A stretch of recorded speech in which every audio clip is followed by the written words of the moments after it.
So I'm Mark Develis. I'm a producer on Need for Speed. I was in charge of creating the HDE this year for Need for Speed Undercover. And one of the challenges this year was creating an action title that was very accessible with the physics. We wanted to create a whole bunch of crazy cool maneuvers that, you know, with essentially a flick of the button or a flick of the stick, can place into the hands of the user, you know, a very enjoyable, easy experience. So this year we started off with a simple burnout.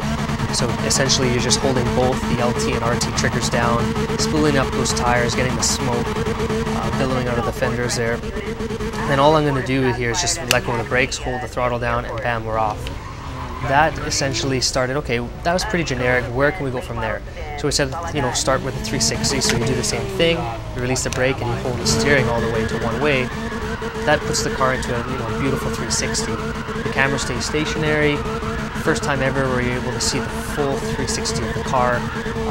You see all the realistic suspension movement as we're going over the curb as well. It looks really beautiful and cool. Physics is all doing it naturally. Nothing's being faked, phonied.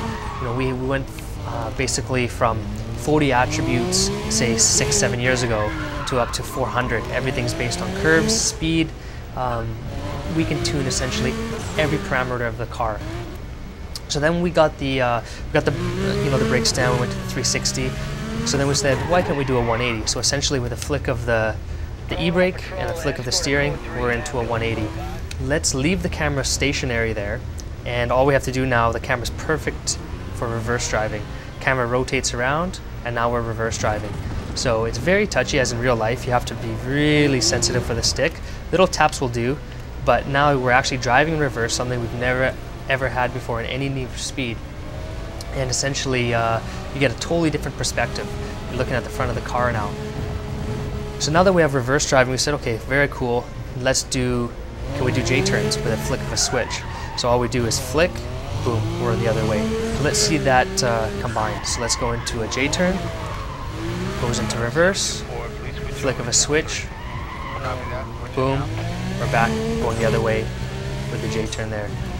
So then we said, okay, all that's separating now to do 360s is just doing that faster. So let's gather some speed here. So there's a perfect one there. So nice and sharp and crisp. Let's do one more to show it shows that that one wasn't a fluke. Nice and simple. There we go, nice and reactive. Just showing you how, you know, flicks of the switch and flicks of the controls allow you just to dance around, finesse the car.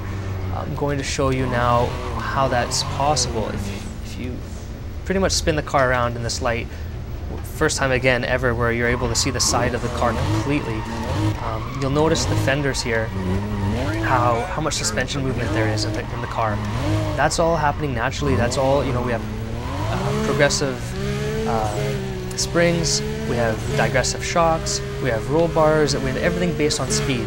So we are able to go and diagnose problems in the car all the way through the development of our titles, and essentially hand tune each and every single car perfectly.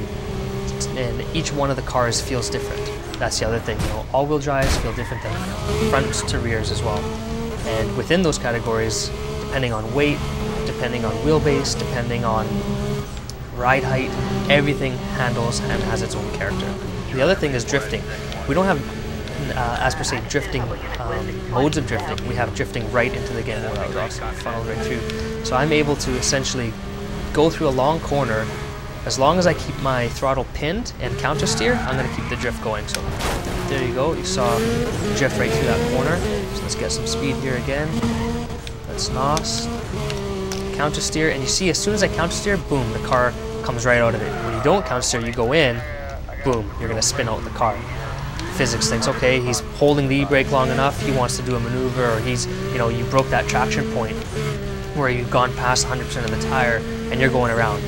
So some other inputs that we put in that are very cool this year to give the player more control is the double tap feature.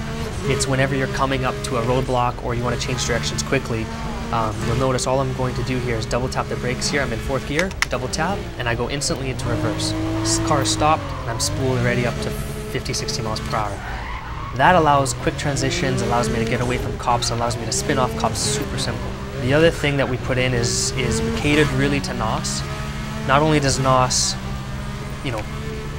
blow by the opponents, we also made it so the NOS puts the power to the ground.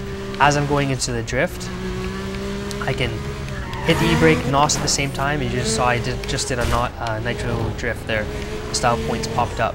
So again, show you, we're gonna drift, NOS at the same time, and I'm NOSing and counter steering at the same time to really keep the drift going. So timing is crucial, timing is key. Like I can't stress enough, nothing is faked. It has been my duty over the last 7-8 years, since Hot Pursuit 2, we're developing Underground, to create a physics engine that was powerful. All that work is a culmination of what we made in Need for Speed Undercover.